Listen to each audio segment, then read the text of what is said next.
Tonight we continue our deep dive into what's hidden on the dark web and how it hits home in North Dakota. As we reported yesterday, the dark web is a huge online marketplace hidden below the surface of the internet where users can buy any illicit product imaginable. And tonight we're talking about the online drug trade.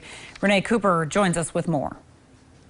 Lauren and Nicholas, it might sound crazy, but on one dark website alone, there could be upwards of tens of thousands of drug options for sales. In a KX News exclusive, I had the opportunity to sit down with the special agent in charge of the DEA operations for the upper Midwest. We discussed in depth how the dark web drug trade has a grasp on the country and on North Dakota. Would you call the dark web a hot spot for selling drugs in the upper Midwest? It could be. We are getting into dark web sales.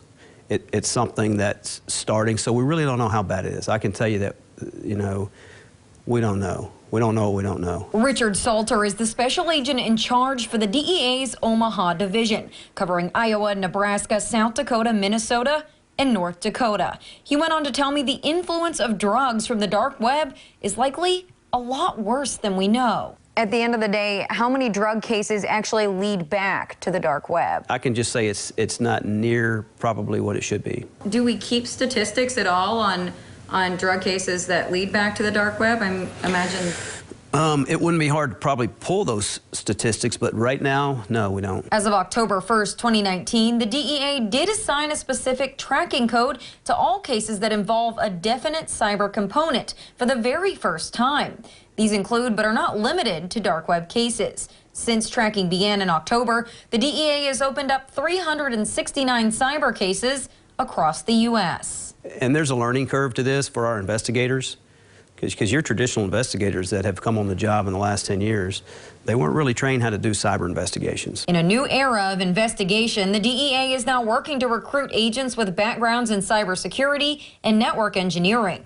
Salter says it was about 7 years ago, with the shutdown of Silk Road, that the DEA, FBI, and all other agencies started putting a heavier focus on what's going on in the depths of the internet. And for criminals, there's a lot of appeal to the dark web drug trade. It's a whole lot safer to go to the dark web and purchase something illegal than it is to find a dealer, meet them on the street. Salter says here in the upper Midwest, where it's remote and you can get snowed in more than half of the year, ordering drugs online and having them delivered to your doorstep looks more and more convenient. So far, Salter says North Dakota plays more of a user role in the online drug trade, meaning as far as the DEA knows, North Dakotans are accessing the dark web to buy drugs, not to sell them. Users are typically addicts. Addicts need treatment.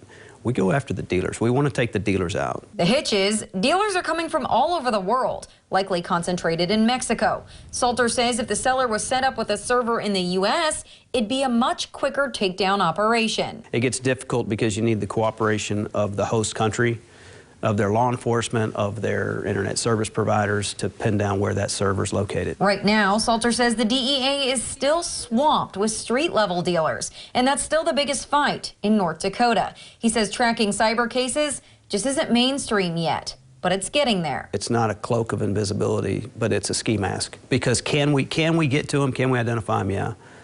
It doesn't make you completely anonymous. Salter says at the end of the day, federal laws will have to change to give law enforcement more access to have a chance at taking down these anonymous kingpins.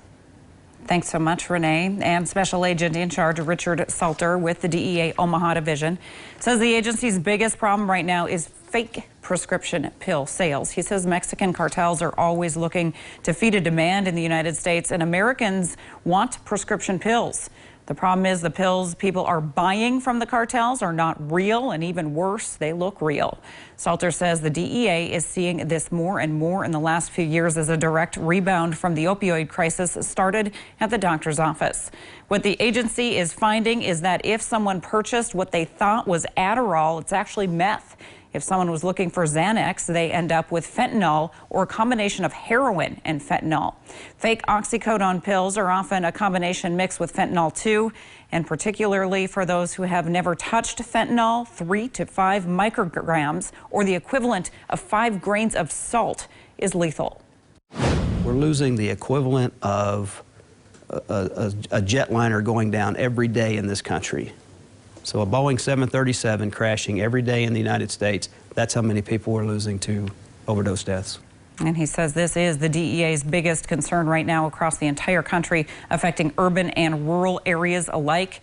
He says the buyers range from college kids looking for amphetamines like Adderall to pain patients who can no longer afford their prescriptions. KX News reached out to a local addiction treatment center to see if the dark web has become a trend in the capital city. The director of the Heartview Foundation tells us yes. He says numerous staff members have reported working with patients who say they get their drugs through the dark web. Snyder added they are aware of the trend, but he wouldn't say any staff members are experts in the online drug market. And tonight at 9.